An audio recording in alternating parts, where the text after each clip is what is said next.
lagi untuk kita sekalian. Kita bersyukur untuk penyertaan Tuhan yang selalu berlaku dalam hidup kita sampai dengan hari ini.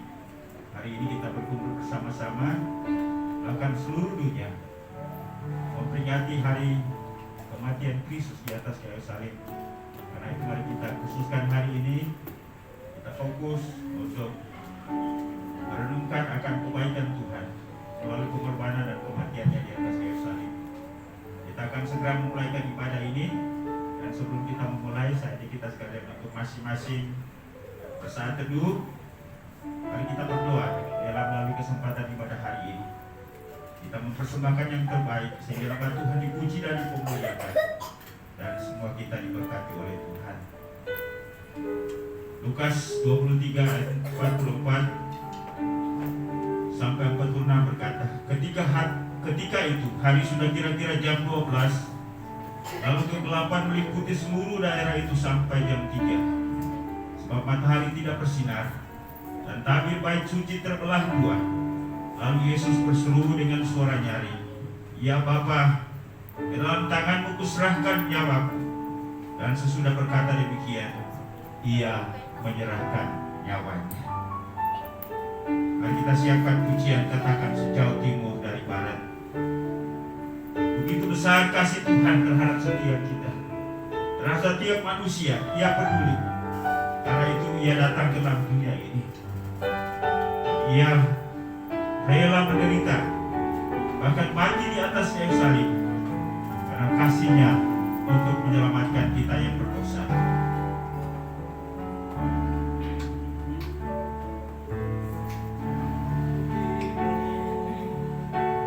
Dari barat Engkau membuang dosaku, tiada Kau ingat lagi pelanggaran. Jauh ke dalam bibir laut, lalu ke dalam bibir laut Kau melemparkan dosaku, tiada Kau perhitungkan kesalahanku. Katakan sekali lagi, sejauh timur dari barat. Mari siapkan kita semua bangun berdiri. Jauh timur dari barat Engkau membuang dosaku, tiada Kau ingat lagi pelanggaranku.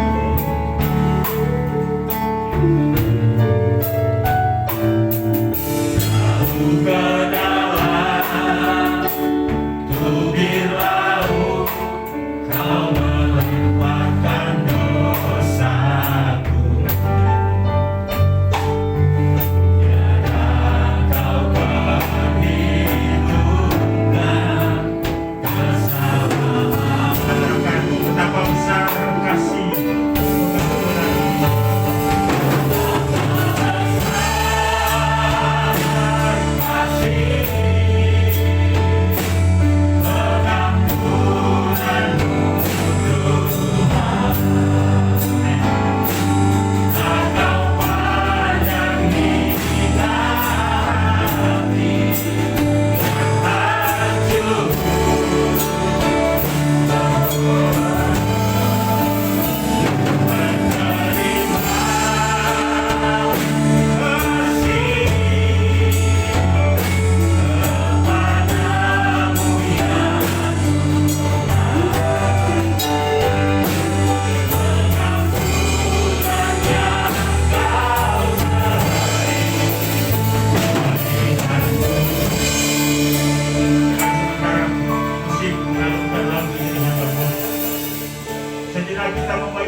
Yesus yang tergantung di atas kayu salib. Ia adalah Allah. Ia maha suci, tetapi Ia rela mengorbankan dirinya, tergantung, dipermalukan di sana. karena kita akan terbesit dalam pikiran kita. Biarlah dengan perenungan kita akan semakin membuka mata rohani kita, pengertian kita, memperbaharui komitmen kita untuk sungguh-sungguh hidup baginya. Ia melakukannya. Ia rela menderita dan mati di atas kayu salib dengan kesungguhan hati, dan ia menghargai tindakan itu. Karena itu mari kita menghargai pengorbanannya dengan sungguh-sungguh. Katakan sejauh timur dan barat.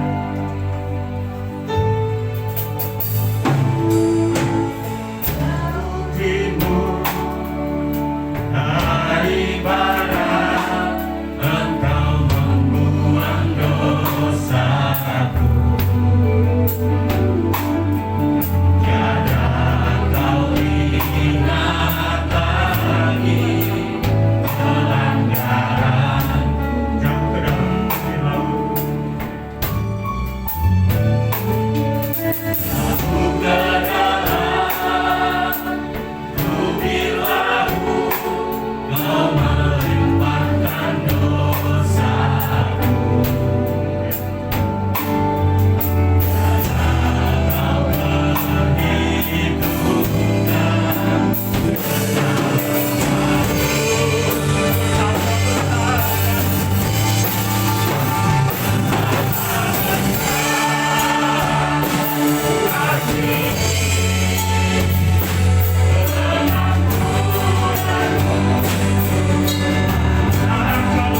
perhitungkan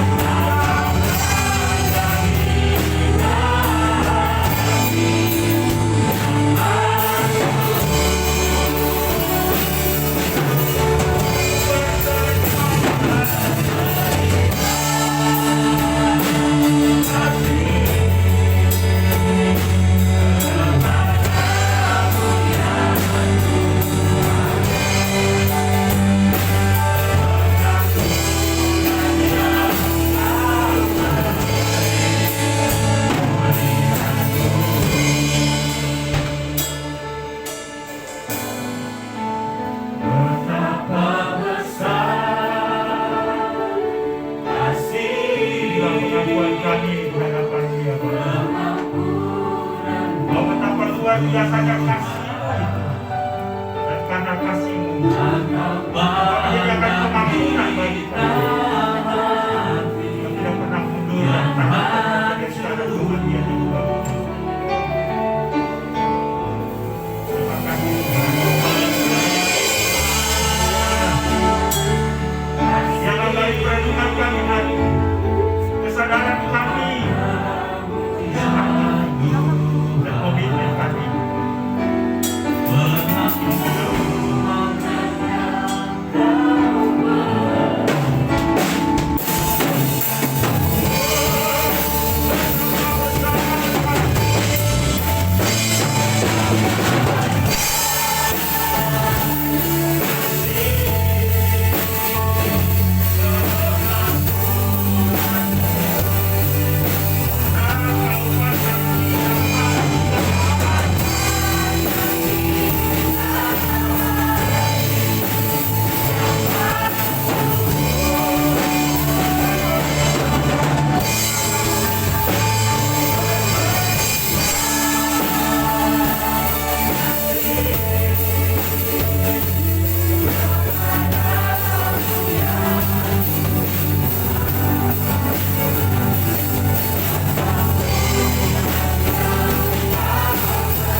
sebuah kesempatan dalam memperingati hari kematian Kristus di atas kayu salib pada hari ini.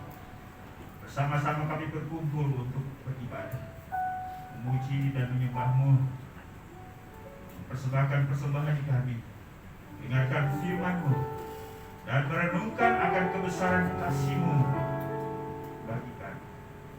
Karena itu biarlah melalui ibadah hari ini Tuhan ditinggikan, dimuliakan, dan semua kami diberkati. Ibadah kami pada hari ini, dari awal pertengahan hingga selesainya, biarlah jadi untuk kehormatan kemuliaan bagi nama Tuhan. Dan kami buka dan kami tapiskan dari awal pertengahan hingga selesainya hanya di dalam nama Bapa, Anak, dan Roh Kudus. Haleluya. Sama-sama kita katakan amin.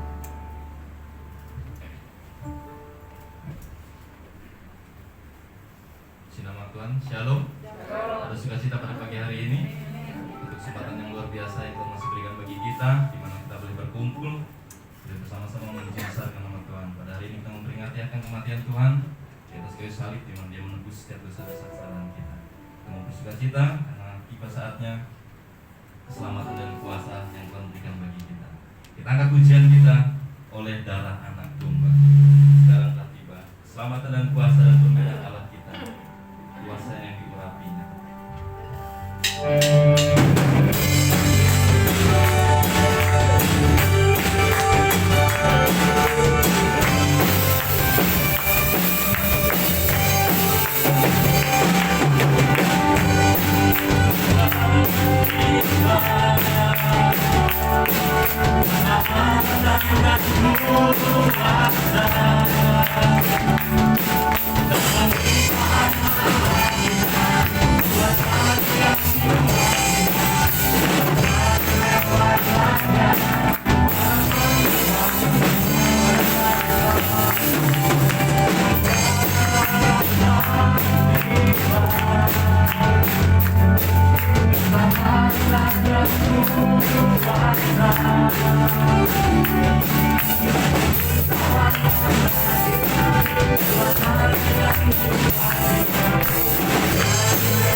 kita akan masuk dalam hadiratnya, kita akan mendengar firman Tuhan.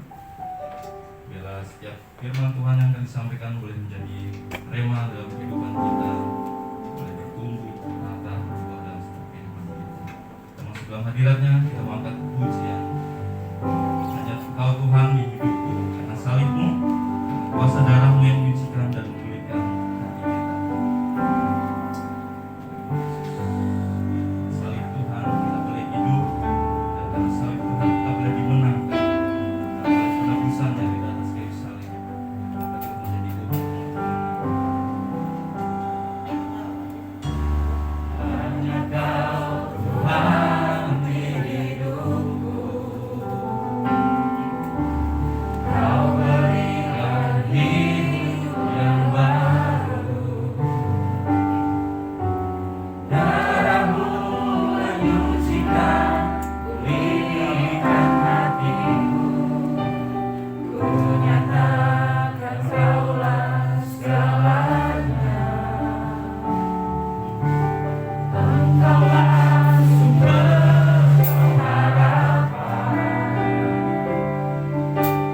Kuasa-Mu sanggup menyembuhkan. Jiwaku pun berserah hanya kepadamu. Yesus, Kaulah segalanya. Karena salib-Mu ku hidup, karena salib-Mu ku menang.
pengakuan kami di hadapan-Mu ya Tuhan, bahwa karena salib-Mu kami mengalami kehidupan.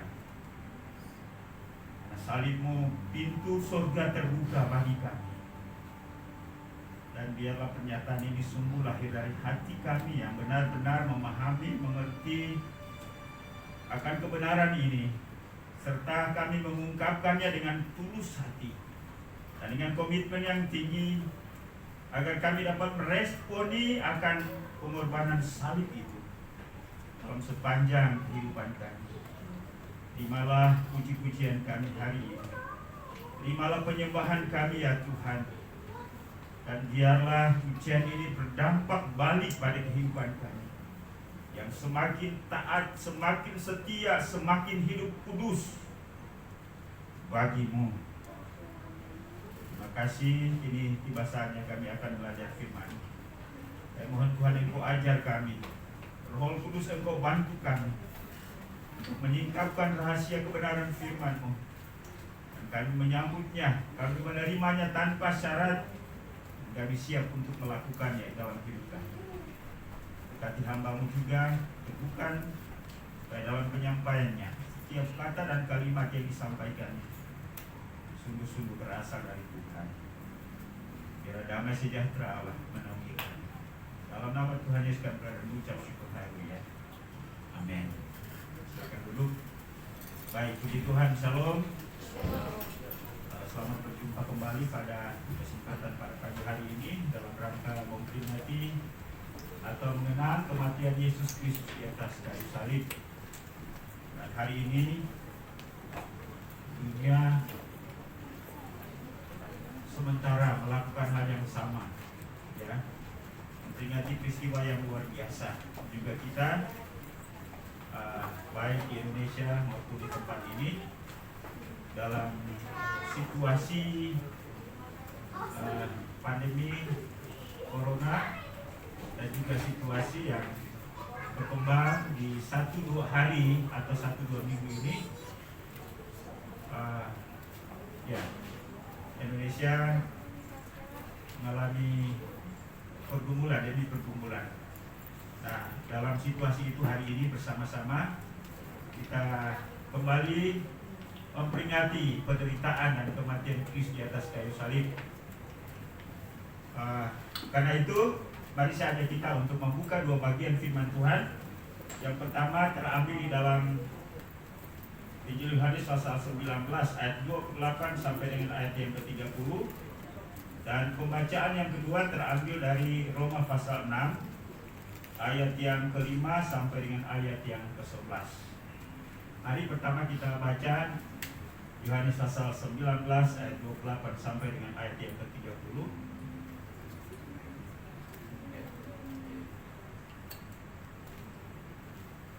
Mari kita baca bersama-sama Yohanes pasal 19 ayat 28 sampai 30.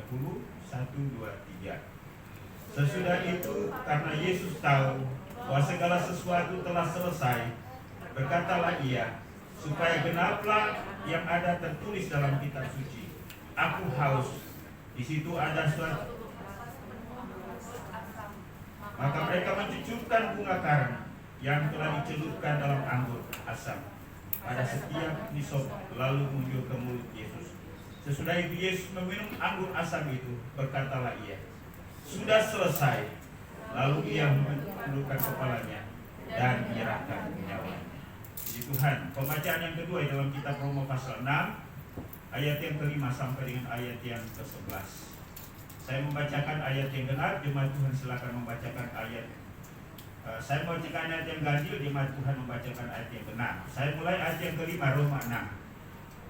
Sebab jika kita telah menjadi satu dengan apa yang sama dengan kematiannya, kita juga akan menjadi satu dengan apa yang sama dengan kebangkitannya. Karena kita tahu bahwa manusia lama telah disalibkan, supaya tubuh dosa kita hilang kuasanya, agar jangan kita menghambangkan diri lagi kepada dosa. Sebab siapa yang telah mati, ia telah bebas dari dosa. Jadi jika kita telah mati dengan Kristus, kita percaya bahwa kita akan hidup juga dengan Dia. Karena kita tahu bahwa Kristus sesudah ia bangkit dari antara orang mati, tidak mati lagi, maut tidak berkuasa lagi atas dia. Sebab kematiannya adalah kematian dosa, satu kali dan untuk selama-lamanya, dan kehidupannya adalah kehidupan bagi Allah. Demikianlah hendaknya kamu memandangnya, bahwa kamu telah mati bagi dosa, tetapi kamu hidup bagi Allah dalam Yesus Kristus. Demikian jauh pembacaan kita pada pagi hari ini. Berbahagialah mereka yang membaca, merenungkan, dan melakukannya di dalam kehidupannya setiap hari. Bapak Ibu jemaat yang dikasihi dalam Yesus Kristus, bahwa memperingati kematian Kristus di atas kayu salib atau penderitaan Kristus dilakukan tidak hanya kali ini, tetapi setiap tahun, ya. Namun yang menjadi pertanyaan penting bagi setiap kita ialah bahwa pelajaran apa yang bisa kita petik atau apa dampak kematian Kristus bagi kita, ya. Karena kematian atau peristiwa 2000 tahun yang lalu harus punya efek, harus punya dampak, harus punya akibat di dalam kehidupan kita. Karena kalau tidak demikian, maka memperingati kematian Kristus setiap tahun adalah merupakan hal yang sia-sia. Karena itu sekali lagi, peringatan kita akan kematian Kristus harus punya efek, harus punya dampak, harus punya pengaruh dalam hidup kita. Berkaitan dengan itu, pada hari ini kita akan mempelajari bagian firman Tuhan ini dengan tema mati dan hidup dengan Kristus. Ya. Mati dan hidup dengan Kristus. Yang pertama, mari kita mencoba untuk merenung. Apa arti kematian Kristus sebenarnya? Mari kita memperhatikan pernyataan ini dan kita merenungkannya bersama-sama. Bahwa kematian Kristus adalah proses dari sebuah sikap dan puncak dari sebuah keputusan dan tindakan yang dilandasi oleh ketaatan dan kasih. Saya nyatakan di situ bahwa kematian Kristus adalah proses dari sebuah sikap, ya. Jadi kematian Kristus itu bukan serta-merta. Kematian Kristus bukan tiba-tiba. Kematian Kristus bukanlah sebuah bencana, ya. Tetapi kematian Kristus adalah merupakan sebuah rancangan Allah dari kekal. Proses dari sebuah sikap, yaitu sikap dalam hal ia menanggalkan hakikat kealahannya dan menjadi manusia. Inilah yang terjadi dari kekekalan, ya. Katakanlah seseorang mau mengorbankan dirinya untuk satu orang atau sebuah komunitas, dan itu dia sudah sadari dan dia sudah tahu. Lalu kemudian semakin hari semakin mendekat pada saatnya, jelas bahwa dari momen-momen yang dilaluinya, nuansa perasaan, pergolakan emosi itu akan semakin hari semakin memuncak. Benar Bapak Ibu? Ya, katakanlah kalau ada satu orang di sini memperoleh hukuman mati, 2 tahun di penjara. Selama 2 tahun di penjara itu lalu kemudian semakin hari semakin menuju kepada hari raya, ya. Mungkin keluarga sudah mengadakan acara tertentu, tetapi muncul perasaan yang bergejolak, ya, antara mau lakukan atau tidak, siap atau tidak siap. Nah, ini keadaan terhukum. Tetapi Kristus tidaklah demikian. Dengan kesadarannya dan dengan niatnya, dengan keikhlasannya yang didorong oleh kasih,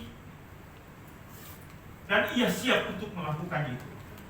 Kita hanya melihat kematian Kristus pada puncaknya di atas kayu salib. Tapi sebenarnya kita harus melihat kematian Kristus sejak ia menjadi manusia. Maka proses kematian itu mulai terjadi, ya. Sebenarnya ia adalah Tuhan, ia adalah Allah. Mungkinkah Tuhan itu bisa mati? Halo? Tidak bisa. Tetapi Tuhan yang tidak bisa mati itu berproses sehingga ia bisa menjadi mati. Ini adalah sebuah kemustahilan. Ya. Allah Tuhan yang tidak bisa mati berproses menjadi bisa mati. Itu bukan sesuatu hal yang gampang dalam logika kita. Itu sesuatu yang sulit. Itu sesuatu yang mustahil. Dan itulah sebabnya konsep dan pemikiran inilah yang ada pada dunia, bahwa tidak mungkin Tuhan itu mati. Karenanya mereka tidak menerima Yesus itu sebagai Tuhan dan Juru Selamat, karena tidak mungkin mati. Karena itu, supaya bisa mati, ia datang dalam wujud manusia. Dan manusia yang ada pada Kristus itulah yang harus mati. Kalau ia datang dalam hakikat, dalam kealahan, dalam ketuhanan, tidak mungkin ia mati. Karena itu ia harus berinkarnasi. Ia adalah pencipta. Ia adalah sumber daripada kehidupan. Menjadi ciptaan. Dalam keterbatasannya sebagai seorang manusia, ia mengambil wujud itu supaya ia mati. Chris, bisa tolong kita buka Filipi 2 ayat 3-7.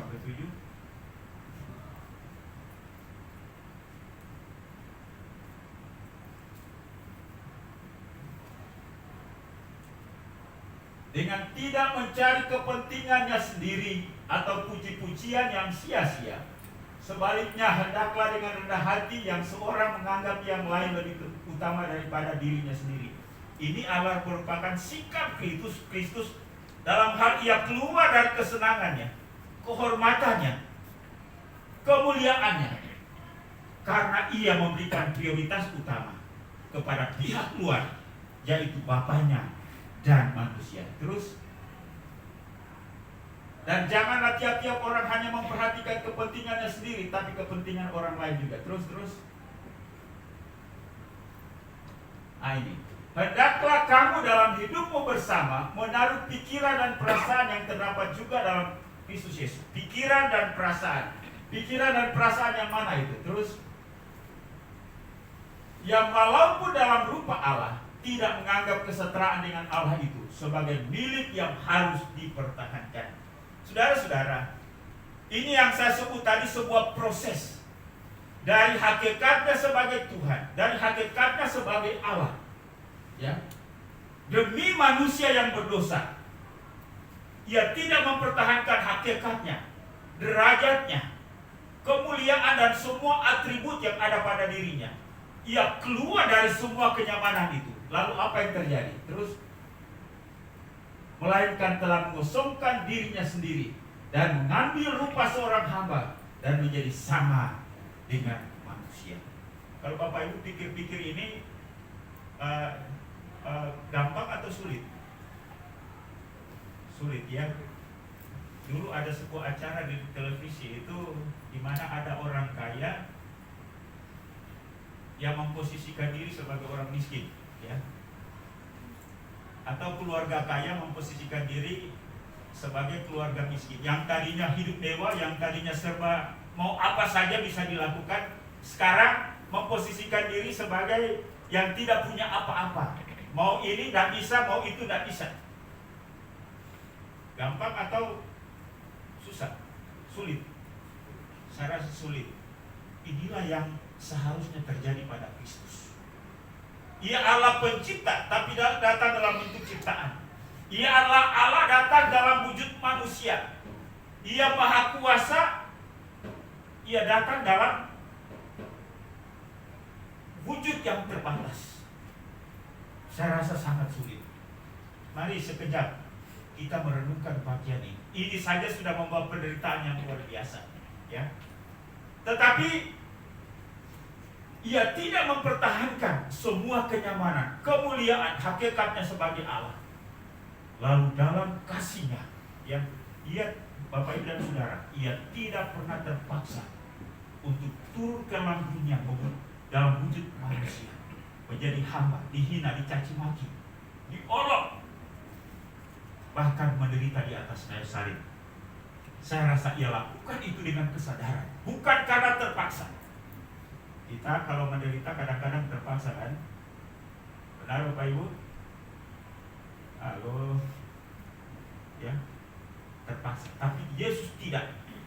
Dengan keikhlasan, dengan tulus hati, dengan kebersihan hatinya, ia melakukan semuanya ini. Ini yang saya sebut sebagai proses daripada sebuah sikap. Sikap dalam hal menanggalkan hakikat kealahan dan menjadi manusia. Sikap ini dimulai dari kekekalan dan wujudnya adalah dalam kelahirannya. Bagaimana yang mulia datang dalam bentuk kehinaan. Diancam untuk dibunuh oleh Herodes. Bahkan ia yang seharusnya dipuji, dimuliakan dan lain-lain sebagainya. Saya rasa bahwa ini merupakan sesuatu yang sangat sulit, tetapi ia lakukan itu. Nah, puncak dari sebuah keputusan dan tindakan yang terlihat dalam doa di Taman Getsemani dan penderitaan dan kematiannya di Golgota. Ia mati di atas kayu salib adalah merupakan sebuah keputusan. Saya rasa bahwa dalam kondisinya sebagai manusia, doa di Taman Getsemani itu ia berdoa dengan sungguh-sungguh dan ketakutan yang amat sangat. Sampai Alkitab katakan bahwa karena saking takutnya, maka keringatnya itu bagaikan tetesan darah yang mengalir pada tubuhnya. Saya rasa bahwa kita belum pernah mengalami ketakutan yang seperti ini. Paulus pernah mengalami ketakutan sampai seperti itu? Belum pernah. Tapi kalaupun kita mengalaminya, ingat bahwa Yesus telah lebih dahulu mengalaminya. Dalam perjuangan antara mau melakukan dan tidak, ia mengedepankan kehendak Bapa di surga. Ya Bapa, kalau boleh cawan ini lalu daripadaku, tetapi bukan kehendakku yang jadi, melainkan kehendakmu yang jadi. Ini keputusan, ya. Menyerahkan keputusan itu. Saudara-saudara, sebenarnya bisa saja ia melepaskan diri ketika ia ditangkap, ya, di Taman Getsemani itu, yang pada waktu itu Petrus mencoba untuk menjadi pahlawan, membela dia, dan pada akhirnya dia menghunuskan pedang dan memotong telinga seorang hamba imam besar yang bernama Malkus itu. Tetapi Yesus katakan, sarungkan kembali pedangmu. Barang siapa main pedang, dia akan mati oleh pedang. Ia sebenarnya bisa menyelamatkan dirinya, tetapi ia tidak melakukannya. Ini sesuatu yang sulit, ya. Karena itu yang menjadi perenungan dan pembelajaran bagi setiap kita. Dan pada akhirnya Yesus mati. Jadi kematian yang dimaksud di sini bukanlah berawal pada ketika terpisahnya nefas, ya, dari raga ini, tetapi juga bagaimana pergolakan batin antara mempertahankan hak, mempertahankan kemuliaan, mempertahankan hidup. Tapi Yesus menyerahkan semuanya itu kepada Bapa di surga demi kita. Nah, persoalan yang berikutnya ialah bahwa kita mati bersama dengan Kristus. Apa artinya bahwa kita mati bersama dengan Kristus? Nah, bagi saya ialah bahwa kematian kita adalah proses dari sikap kita belajar, melepaskan diri dari kebiasaan berdosa, kepentingan, kesenangan, harga diri dan ego kita. Lalu kemudian kita belajar mengambil keputusan, membiasakan diri untuk hidup mentaati firman Tuhan, dan keputusan itu adalah setiap hari dan seumur hidup kita. Memang tidak gampang, ya. Proses hidup kita bukan proses bin salabin, dari yang tidak setia menjadi setia. Bin salabin, dari orang berdosa menjadi orang kudus, bukan. Tapi adalah sebuah pelatihan, sebuah perjuangan, membutuhkan waktu, membutuhkan sebuah proses panjang. Nah, ini yang menjadi persoalan dan pergumulan bagi setiap kita, ya. Ketika kita disakiti, firman Tuhan katakan, ampunilah dia. Sanggup? Halo Bapak Ibu? Ketika kita disakiti, tapi firman Tuhan katakan, ampuni dia. Nyata-nyata bahwa kesalahan itu ada pada orang itu. Ini bukan persoalan sesaat, tapi persoalan merupakan sebuah proses di mana kita menyadarinya bahwa Tuhan menghendaki supaya kita mengasihi dan mengampuninya. Bukan hal yang gampang. Tetapi mana yang kita prioritaskan? Mana yang kita utamakan? Ego kita, kebenaran kita, atau firman Allah? Terkadang kita sulit untuk melakukan hal ini. Demikian pun juga dengan persoalan-persoalan yang lain. Persoalan waktu, persoalan tenaga. Sekali lagi, yang saya pahami dari pengorbanan Kristus adalah tidak ada sedikit pun ya yang ia sisakan pada dirinya yang seharusnya ia berikan kepada kita untuk penyelamatan kita. Saya berharap bahwa Bapak Ibu bisa menangkap dan merenungkan pernyataan ini. Ketika ia mati di atas kayu salib, dan ketika Alkitab tadi dalam Yohanes pasal 19, ia berkata, tetelestai, sudah selesai. Artinya ialah bahwa ia sudah melakukan dan ia sudah memberikan semua yang harus ia berikan bagi manusia untuk keselamatan manusia itu sendiri. Dan ia tidak pernah sisakan sedikit pun untuk kesenangannya dirinya sendiri. Dan inilah yang seharusnya menjadi pembelajaran kita. Dan bagaimana dengan kita? Ketika kita harus memberikan kepada dia hidup kita, waktu kita, tenaga kita, pikiran kita, keuangan kita yang seharusnya untuk dia, itu pun juga masih berat pertimbangan yang luar biasa. Dan ketika kita memberi, kita hanya memberikan separuh-separuh. Kita tidak melakukannya dengan ikhlas. Tetapi Yesus tuntas, totalitas, seluruhnya ia berikan kepada kita demi keselamatan kita. Artinya ialah bahwa ia telah mati bagi dirinya dan ia telah hidup bagi Allah dan bagi manusia. Bapak Ibu sepakat? Halo?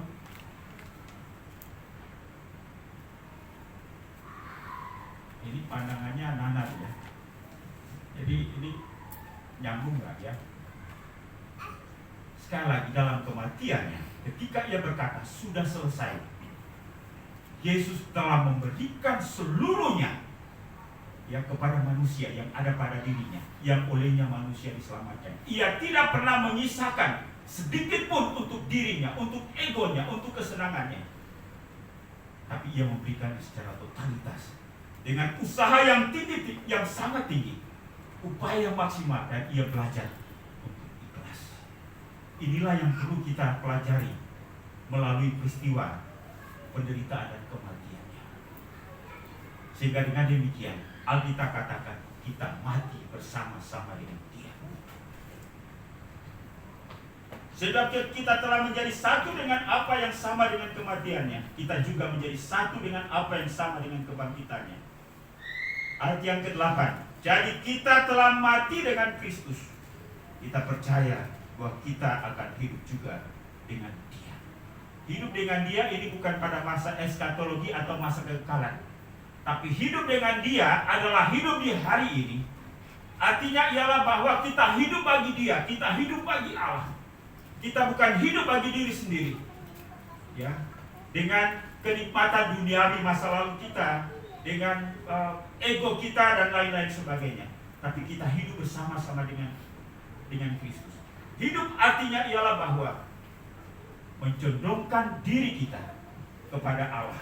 Nah, itulah sebabnya dikatakan di dalam ayat yang ke-11, demikianlah hendaknya kamu memandangnya, bahwa kamu telah mati bagi dosa, tetapi kamu hidup bagi Allah di dalam Kristus Yesus. Apa kita sudah hidup bagi Allah? Halo? Oh, diam-diam ya. Kita sudah hidup bagi Allah? Kalau kita belum hidup bagi Allah, berarti kita belum mati bersama-sama dengan Yesus. Kalau demikian, pantaskah Kristus mati bagi kita? Pak Cesar, pantaskah Kristus mati bagi? Pantas. Tapi walaupun tidak pantas, toh Kristus sudah mati bagi kita. Lalu apa yang kita buat? Ya. Please, tolong buka bagi kita Matius 10 ayat 37 sampai 29. Ya. Karena ia telah mati bagi kita. Ada tuntutan, ada konsekuensi, ada sebab akibat yang ia tuntut pada kita. Karena itu ya, jangan kita hanya memperingati kematian Kristus tiap tahun, tetapi tidak punya efek, tidak punya dampak dalam hidup kita.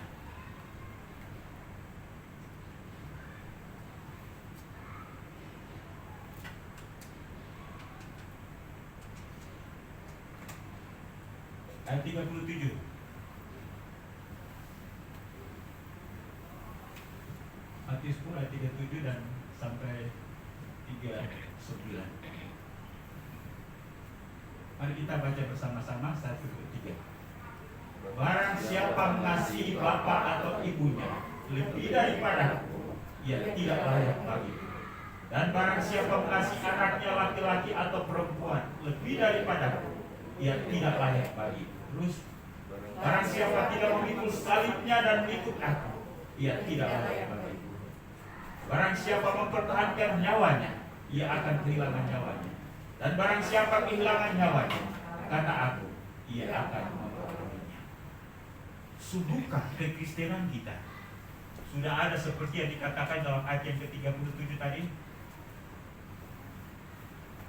Sudahkah kita mengasihi dia lebih daripada kita mengasihi suami, istri, anak-anak atau diri kita sendiri? Halo? Belum. Kalau belum, mau atau tidak mau? Ini tuntutan mengenai kelayakan kita sebagai orang Kristen. Ya.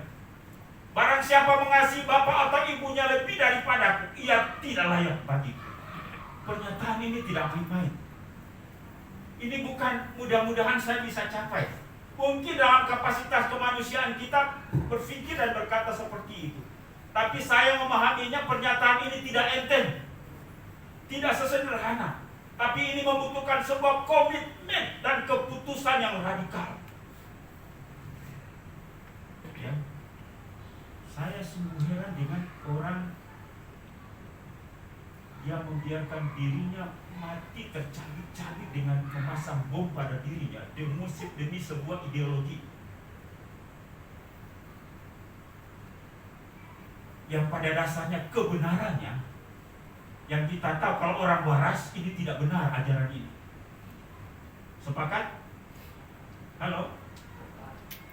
Tapi kita sudah mengenal kebenaran yang sesungguhnya dari pernyataan Kristus, tapi kita tidak sanggup untuk melakukannya. Ini merupakan sebuah tantangan bagi setiap kita. Kita lebih mementingkan diri sendiri. Dan sekali lagi, kita dituntut untuk membuat keputusan setiap hari. Tuhan atau saya. Yesus tidak pernah berpikir tentang kemuliaannya, hakikatnya sebagai Allah, kehidupannya, kesenangannya. Seperti yang saya katakan tadi, ia tidak menyisakan sedikit pun pada dirinya yang seharusnya menjadi milik manusia, dan ia berikan itu secara total kepada kita dengan kematiannya. Dan ketika ia menghembuskan nafas yang terakhir, dia katakan tetelestai, sempurna diberikan kepada kita. Pertanyaannya, apa yang ada pada kita yang seharusnya untuk dia sempurna dalam hal kita mempersembahkannya kepada dia? Halo Bapak Ibu, saya ingin jawaban yang jujur. Tuhan ingin jawaban yang jujur. Sudah seperti itukah kita melakukannya? Kalau belum, kapan? Pak Agus jadi orang Kristen sudah berapa puluh tahun? Dari SMP, sekian puluh tahun. Saya jadi orang Kristen sejak saya lahir. Orang Ambon bilang tali pusat saya diputus, ya di dalam Kristus. Tetapi pertanyaannya ialah, sudahkah saya bersikap seperti Kristus? Ini membutuhkan keputusan hari demi hari. Dan keputusan itu lahir dari sebuah sikap yang dihidupi. Dan sekali lagi, bukan bim-salah-bim kita jadi, tapi membutuhkan pengertian, pembelajaran, usaha, pelatihan, kerelaan. Membutuhkan proses pikiran dan perasaan kita terlibat di sana. Saya mau lakukan atau tidak? Saya mau persembahkan atau tidak? Saya mau mengampuni atau tidak? Itu keputusan hari demi hari. Dan kita akan menjadi pemenang atau menjadi pecundang. Dan sangat sia-sia. Dan pada akhirnya kalau kita tidak mencapai itu, ya, sangat sia-sia saya khotbah di depan sini. Sangat sia-sia saya memimpin puji-pujian. Sangat sia-sia saya mainkan alat musik. Saya sia-sia menjadi pendeta, menjadi gembala, menjadi BPJ, menjadi guru sekolah minggu, menjadi aktivis. Dan untuk mencapai pada sikap kehidupan seperti ini, tidak butuh titel doktor, MTH, STH, tetapi membutuhkan hati seorang hamba. Amin. Kita terlalu banyak katakan, ku tak membawa. Inilah yang ku punya, hati seorang hamba. Betulkah hati kita hati seorang hamba? Tapi Yesus benar-benar Allah hamba, anak yang taat secara totalitas kepada Bapa di surga. Saya rasa ini menjadi perenungan kita. Dan mau tidak mau, ini idealnya kekristenan. Bukan mudah-mudahan saya mencapai. Kita harus mengupayakan itu. Dan Roh Kudus katakan, Dia akan membantu kita hari demi hari. Sehingga pada akhirnya, apa yang menjadi sikap dan keputusan Kristus bagi kita, demikian pun juga keputusan kita untuk hidup bagi Dia. Amin Bapak Ibu. Amin. Biarlah Tuhan memberkati kita. Baik, mari saja kita semua untuk berdiri. Kita nyanyikan Karena Saya.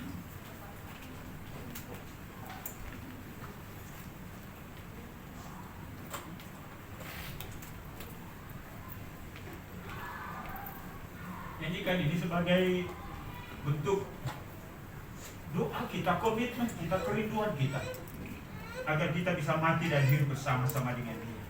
Kalau kita belum mati bersama-sama dengan Dia, maka kita tidak mungkin bisa hidup bersama dengan Dia.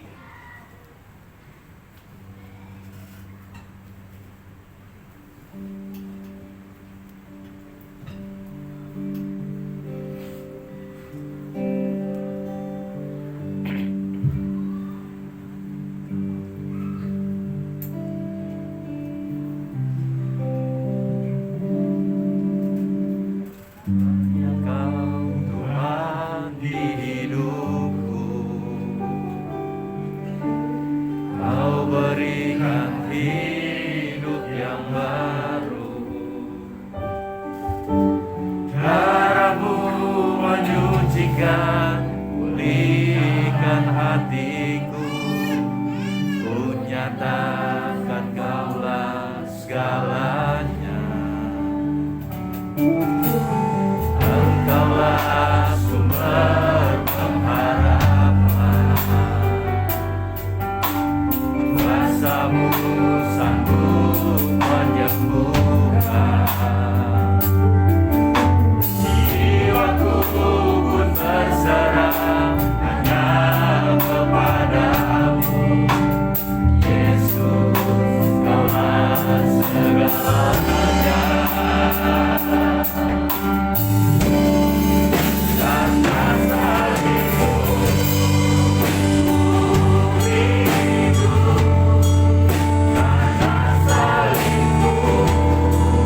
Bahwa penyebab segala sesuatu sehingga pintu surga terbuka.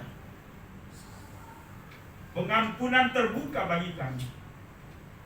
Jalan lebar menuju kepada rangkulan kasih Bapa terbuka lebar.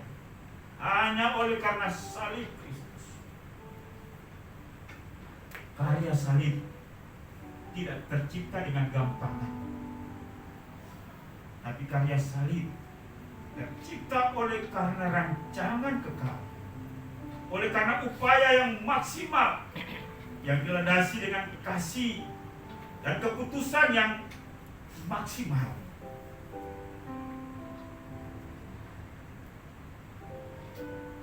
Tolong kami untuk memahami, mengerti, serta memaknai penderitaan dan kematian Kristus dalam kehidupan kami.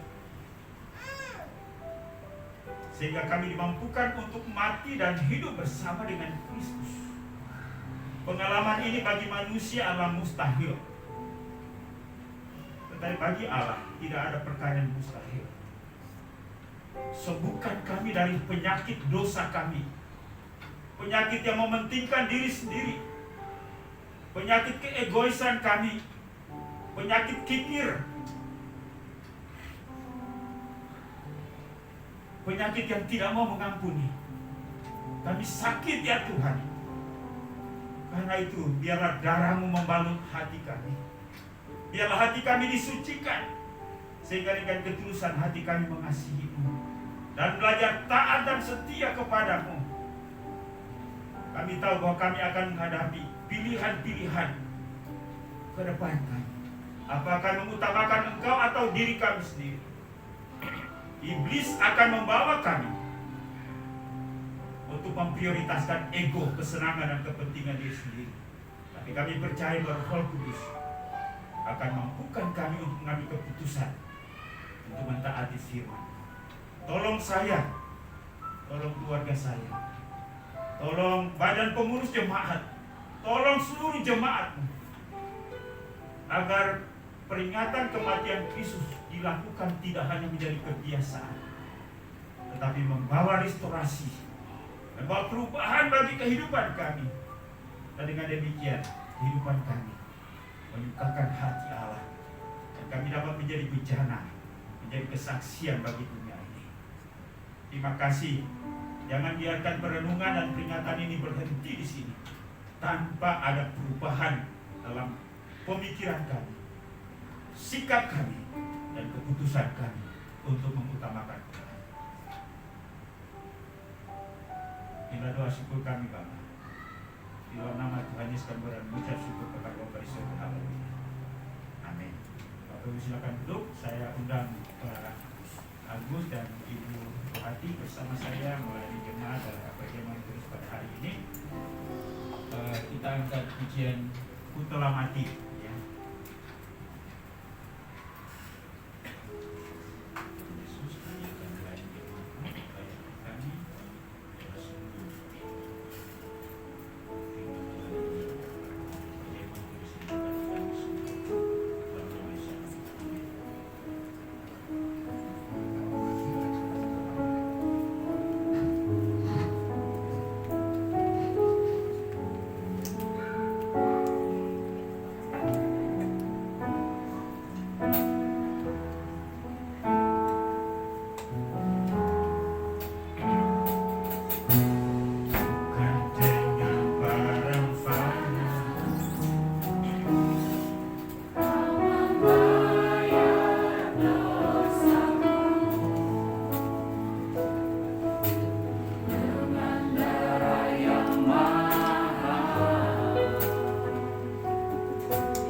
dengan cara yang tidak layak, makan roti atau minum cawan Tuhan, ia berdosa terhadap tubuh dan darah Tuhan. Karena itu hendaklah tiap-tiap orang memuji dirinya sendiri, dan baru sesudah itu ia makan roti dan minum dari cawan itu. Karena itu mari kita masing-masing mengizinkan Tuhan untuk melihat, menilai diri kita. Seperti apa sikap hidup kita selama ini terhadap Dia. Kalau ada sesuatu yang perlu dibereskan, akui dia, akui itu, bereskan itu di hadapan Tuhan, minta ampun. Tuhan katakan kepada kita dengan sungguh-sungguh menyesal dan rindu untuk hidup dalam kebenaran, maka Tuhan akan mengampuni kita. Bapa di sorga, inilah kami pada pagi hari ini. Hari ini kami belajar tentang apa arti kematian-Mu bagi kami.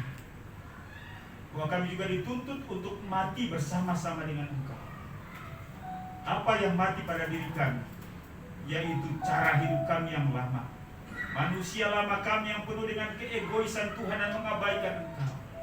Lalu hidup dalam kehidupan yang baru, yaitu mengutamakan Tuhan lebih daripada apapun.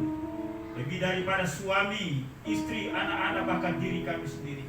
Karena kalau tidak demikian, maka kami tidak layak bagi-Mu. Karena itu Tuhan, tolong kami. Firman Tuhan ini cukup tegas bagi kami. Dan bangkitkan kami. Jangan biarkan kami hidup dalam kesuam-suaman. Kalau perjamuan kudus hari ini, kami boleh bangkit untuk hidup bersama-sama dengan Kristus. Dan seiring dengan kematian, maka manusia lama kami mati dan dikuburkan. Kami akan makan minum perjamuan kudus ini sebagai tanda komitmen kami di hadapan-Mu, kesetiaan kami untuk takluk kepada firman dan menerima pengampunan serta kuasa-Mu yang memulihkan dan menyembuhkan kami, baik penyakit dosa-dosa kami maupun penyakit jasmani kami. Terpujilah nama-Mu ya Tuhan. Inilah doa kami. Dalam nama Tuhan Yesus kami mengucap syukur kepada Bapa di surga. Haleluya. Amin. Mari kita pegang cawan kita dan dengarkanlah firman Tuhan.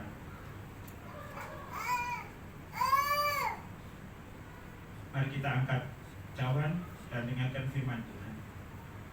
Sebab apa yang telah kuteruskan kepadamu telah aku terima dari Tuhan, yaitu bahwa Tuhan Yesus pada malam waktu ia diserahkan mengambil roti, dan sesudah itu ia mengucap syukur atasnya.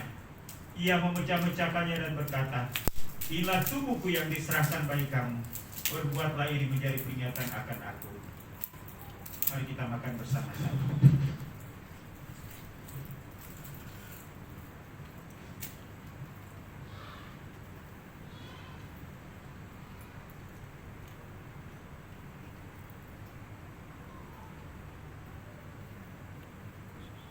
Mari angkat cawan dan dengarkanlah firman Tuhan. Demikian juga yang mengambil cawan sesudah makan lalu berkata, cawan inilah perjanjian baru yang dimeteraikan oleh darahku.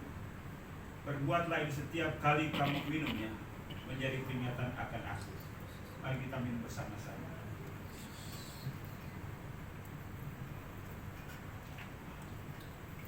Sebab setiap kali kamu makan roti ini dan minum cawan ini, kamu memberitakan kematian Tuhan sampai Ia datang.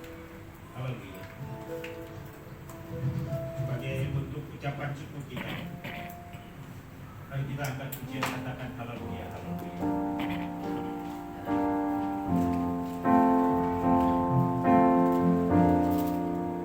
Hallelujah.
kembali akan peristiwa kematian-Mu di atas kayu salib. Kematian-Mu itulah menjadi kunci bagi kami mengalami pengampunan. Kematian-Mu adalah merupakan kunci bagi kami memasuki kerajaan surga. Kematian-Mu adalah merupakan kunci bagi kami untuk kembali menikmati persekutuan dengan Allah. Kematian-Mu adalah merupakan kunci bagi kami untuk mengalami kehidupan yang baru. Karena itu Tuhan, mampukan kami untuk dapat menyelami, memahami dan memaknai kematian Kristus bagi kami. Engkau juga mau supaya kami mati bagi diri kami sendiri dan hidup bagi Allah. Tuhan tolong, kami tidak sanggup, kami lemah, tapi kami percaya Allah yang kami percaya, Allah yang hidup, Allah yang maha kuasa, yang sanggup untuk mengubah hidup kami. Karena itu tahlilkan hati kami, bentuk pemikiran kami, paradigma kami, bangkitkan semangat kami untuk hidup bagi Kristus. Kami juga percaya bahwa oleh bilur-bilur penyakit jasmani kami, penyakit apapun, penyakit jantung, darah tinggi, virus apapun, kami percaya darah-Mu sanggup untuk menyembuhkan. Dalam nama Yesus, terjadilah kesembuhan jasmani dan rohani bagi setiap kami. Inilah doa kami Bapa, di dalam nama Tuhan Yesus kami berdoa dan mengucap syukur. Haleluya. Amin. Mari kita berdiri dan bersama-sama dengan seluruh orang kudus di muka bumi, kita menyatakan pengakuan iman kita, yaitu pengakuan iman rasul. Mari kita nyatakan bersama-sama dengan sikap penyembahan. 1, 2, 3. Aku percaya kepada Allah, Bapa yang Maha Kuasa, Khalik langit dan bumi, dan kepada Yesus Kristus, Anaknya yang tunggal Tuhan kita, yang dikandung daripada Roh Kudus, lahir dari Bapa Maria, yang menderita di bawah pemerintahan Pontius Pilatus, disalibkan, mati dan dikuburkan, turun ke dalam kerajaan maut, pada hari yang ketiga bangkit pula dari antara orang mati, naik ke surga, duduk di sebelah kanan Allah, Bapa yang Maha Kuasa, dan akan datang dari sana untuk menghakimi orang yang hidup dan mati. Aku percaya kepada Roh Kudus, gereja yang kudus dan am, persekutuan orang kudus, pengampunan dosa, kebangkitan tubuh, dan hidup yang kekal. Amin. Silakan duduk.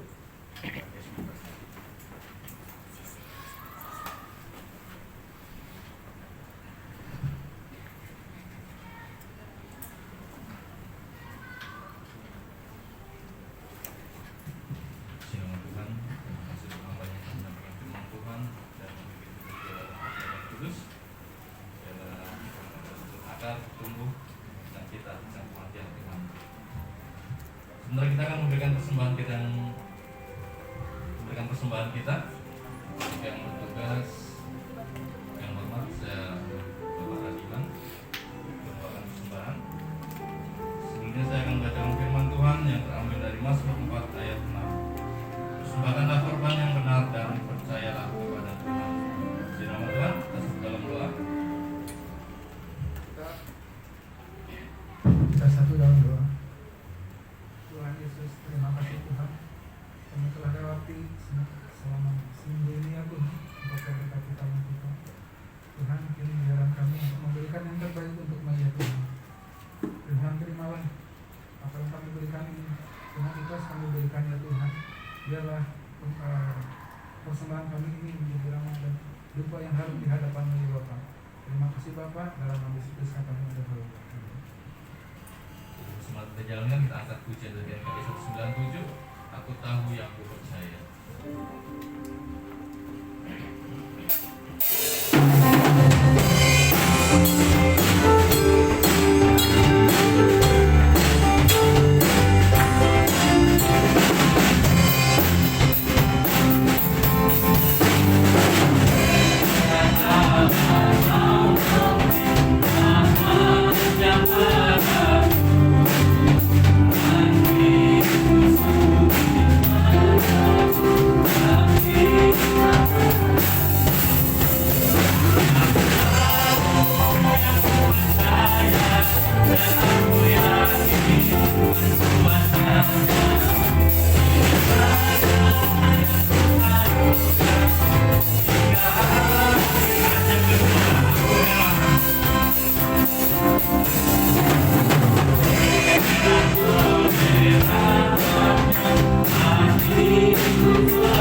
kita nyanyikan Kemenangan Iman nomor 300. Ya, dan nyanyikan ini dengan iman, dan biarlah Tuhan terus menyertai kita dan kita bertumbuh untuk Dia, mengasihi Dia, sehingga kekristenan kita berarti, hidup kita berarti, dan pada akhirnya kita akan masuk surga bersama-sama.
Biarlah semua ungkapan yang ada di dalam buku ini sungguh tertepati dalam kehidupan kami Tuhan, dan memang itulah yang terjadi selama ini, bahwa kasih-Mu senantiasa menaungi kami. Karena itu kalau kami ada sampai dengan hari ini, semua karena kasih. Dan terima kasih pula Tuhan sudah memimpin dan menyertai ibadah kami dari awal pertengahan hingga menjelang selesainya. Doa kami, iman kami, kiranya semua pujian, penyembahan kami, persembahan kami kepada Tuhan, terima itu menjadi kesukaan bagi-Mu. Bahkan kehadiran kami, waktu kami, konsentrasi dan perhatian kami terhadap-Mu hari ini, Tuhan responi dan hargai itu. Dan kiranya Tuhan membantu kami untuk terus bertumbuh dalam hidup akan Tuhan, dan kehidupan bagi diri kami semakin hari semakin kami tinggalkan, dan kehidupan baru itu memenuhi seluruh kehidupan kami, dan kami berjalan dengan Engkau menuju kepada kekekalan. Terima kasih Bapa di surga untuk semua hamba-hamba yang Kau sudah pakai dalam pelayanan hari ini. Hamba Pak Bowo, Jen Lisa, Pak Anton, Pak Yaman, Pak Cesar, Ibu Sarah, Pak Agus, Ibu Hati, Chris, para diman yang melayani hari ini. Tuhan berkati atas kesetiaan mereka. Bapa di surga, bersama-sama dengan hamba-Mu Ibu Cynthia, kami mengucap syukur untuk ketambahan usia setahun. Terima kasih untuk umur panjang. Walaupun kami tahu bahwa perjalanan hidup ini berat, tapi karena pertolongan dan tumpangan-Mu, hamba-Mu ada sampai dengan hari ini. Karena itu kami mengucap syukur. Kami mohon umur panjang, kesehatan, kekuatan. Tuhan memberkati Ibu Cynthia, kehidupan rohani yang semakin hari semakin disempurnakan. Berkati anak-anak, mantu, cucu mantu, supaya keluarga ini sungguh hidup dalam takut akan Tuhan, mengutamakan Tuhan lebih daripada apapun. Karena itu yang Tuhan ingatkan kepada kami pada hari ini, bahwa kalau kami masih mengasihi diri kami sendiri, kalau kami masih mengasihi anak kami, mengasihi suami istri, bahkan apapun yang ada pada kami lebih daripada Engkau, maka kami tidak layak bagimu. Karena itu dialah firman Tuhan ini mengingatkan kami untuk selalu mengutamakan Tuhan lebih daripada apapun. Kami berdoa untuk pertumbuhan iman rohani kami, baik orang tua, bapak-bapak, ibu-ibu, pemuda, remaja, sampai kepada anak-anak. Tuhan pelihara kami. Jangan biarkan kami tercecer dalam perjalanan rohani ini akibat ombak dan gelombang dunia yang penuh dengan daya pikat, bahkan situasi yang mencemaskan dan menakutkan. Ajar kami untuk tetap setia kepadamu. Biarlah situasi sulit, bahkan juga kenikmatan hidup ini menjadi ujian bagi iman kami, agar Engkau dapat melihat bahwa kami lebih mengutamakan Engkau lebih daripada apapun. Berkati kehidupan rumah tangga, hubungan suami, istri, anak, orang tua, di tengah-tengah keberbedaan kami. Mampukan kami untuk hidup seturut dengan firman-Mu, karena hanya dengan demikian maka kami saling memberkati. Saya berdoa untuk jemaat Tuhan yang sakit secara jasmani, dan Tuhan lawatan, jamaah dan kesembuhan daripada Tuhan sendiri. Saya berdoa untuk anak kami Ika, mari Tuhan Engkau tolong jamah sembuhkan. Pak Ibau, Bu Asyu, bahkan juga Bapak Ibu yang lain yang ada potensi dalam diri mereka, potensi sakit. Saya mohon jamah dan sembuhkan mereka dalam nama-Mu ya Yesus. Bapa di surga, saya berdoa untuk usaha dan pekerjaan jemaat-Mu, Tuhan Yesus memberkati, sehingga menghasilkan ekonomi dan keuangan untuk mencukupi kebutuhan hidup kami. Demikian pun juga Bapak, anak-anak kami yang bersekolah, mohon hikmat, akal budi, kemampuan dan kesanggupan untuk belajar sehingga mereka berhasil naik kelas, lulus, mereka melanjutkan ke jenjang yang lebih tinggi lagi. Terima kasih Bapa di surga. Saya mau berdoa Tuhan untuk jemaat-Mu yang hari ini tidak hadir karena mereka ada di luar kota. Pak Thomas dalam tugas penerbangan, saya mohon perlindungan yang sempurna. Pak Yohanes masih ada di Sulawesi, Ibu Pri yang ke Jawa, bahkan Bapak Ibu yang lain yang mungkin sementara di tempat yang lain, Tuhan Yesus tolong. Kalau ada jemaat yang sengaja tinggal diam di rumah, Tuhan Yesus tolong mereka. Ingatkan mereka bahwa ada rekaman yang akan di-sharekan kepada mereka dan mereka mengikuti ibadah nanti, sehingga mereka juga diberkati melalui firman Tuhan hari ini. Terima kasih Bapak. Pergumulan-pergumulan, persoalan-persoalan yang dihadapi oleh jemaat, apapun bentuknya, kami serahkan ke dalam tangan-Mu. Biarlah Tuhan turut campur tangan, akan mendatangkan hal yang baik bagi jemaat-Mu dengan persoalan-persoalan dan pergumulan itu. Terima kasih Bapa di surga. Saya berdoa untuk pemuda-pemudi kami yang sudah saatnya memiliki teman hidup. Kami doakan supaya Tuhan tolong supaya mereka dapat memiliki teman hidup yang merupakan pemberian Tuhan untuk mendampingi mereka seumur hidup nantinya. Saya berdoa untuk gereja Kemajuan Indonesia, baik pada tingkat pusat, wilayah, daerah sampai kepada gereja-gereja lokal. Tuhan Yesus Engkau memberkati penginjilan dalam negeri, luar negeri. Kami juga berdoa untuk semua gereja-gereja supaya bersehati, bekerja sama untuk dapat melayani Indonesia ini, sehingga banyak jiwa dapat dimenangkan. Kami juga mau berdoa Tuhan untuk gereja Kemajuan Indonesia, baik pada tingkat pusat, wilayah, daerah sampai kepada gereja-gereja lokal. Tuhan Yesus Engkau memberkati pemerintah bangsa dan negara kami. Engkau memberkati presiden, wakil presiden. Demikian pun juga para menteri, jajaran pemerintahan dari pusat sampai ke daerah. Tuhan tolong supaya mereka dapat melaksanakan kepemimpinan Kristus untuk dapat membawa kemaslahatan bagi bangsa ini, khususnya dalam pergumulan untuk mengatasi penyebaran COVID-19 ini. Tuhan tolong para tenaga medis, relawan, dan dengan demikian kami akan melalui situasi ini. Demikian pun juga Tuhan, kami mau berdoa untuk situasi bangsa kami, di mana beberapa minggu ini terjadi penyerangan dari para terorisme. Kami mohon pengampunan Allah bagi mereka, kesadaran bagi mereka, supaya mereka juga dapat diselamatkan. Tuhan, terima kasih. Kami mengucap syukur untuk persembahan umat hari ini. Dialah itu merupakan wujud daripada kasih, cinta kami, kepedulian kami, tanggung jawab dan iman kami kepadamu. Tuhan, balas berlipat kali ganda atas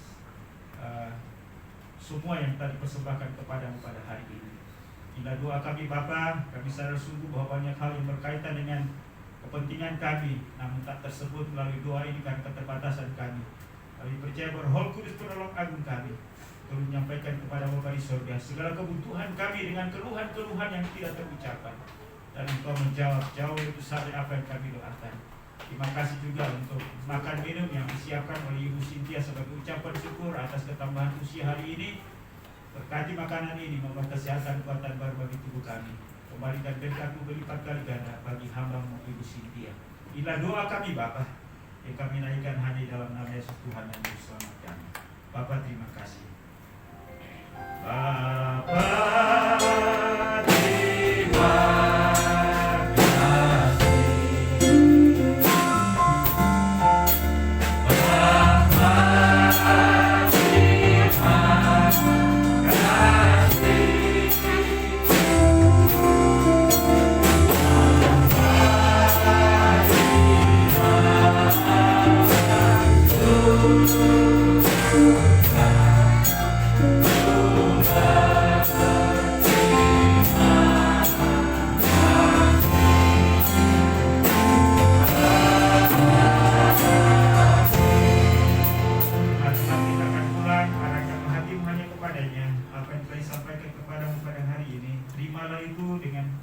hati, bangun komitmen di atasnya untuk melakukannya. Dan biarlah kasih karunia daripada Allah Bapa, anugerah dan damai sejahtera dalam nama Tuhan Yesus, serta pimpinan penghiburan pertolongan Roh Kudus menyertai kita sekalian hari ini, bahkan sampai Maranatha, Yesus datang untuk menjemput saleh-salehnya. Haleluya. Sama-sama kita katakan amin. Silakan duduk, ibadah kita sudah selesai. Tuhan, terima kasih untuk kebersamaan kita hari ini. Sampai kita berjumpa pada hari Minggu ini. Ya, kita masih tetap dalam perenungan akan pengorbanan dan kematian Kristus untuk menyambut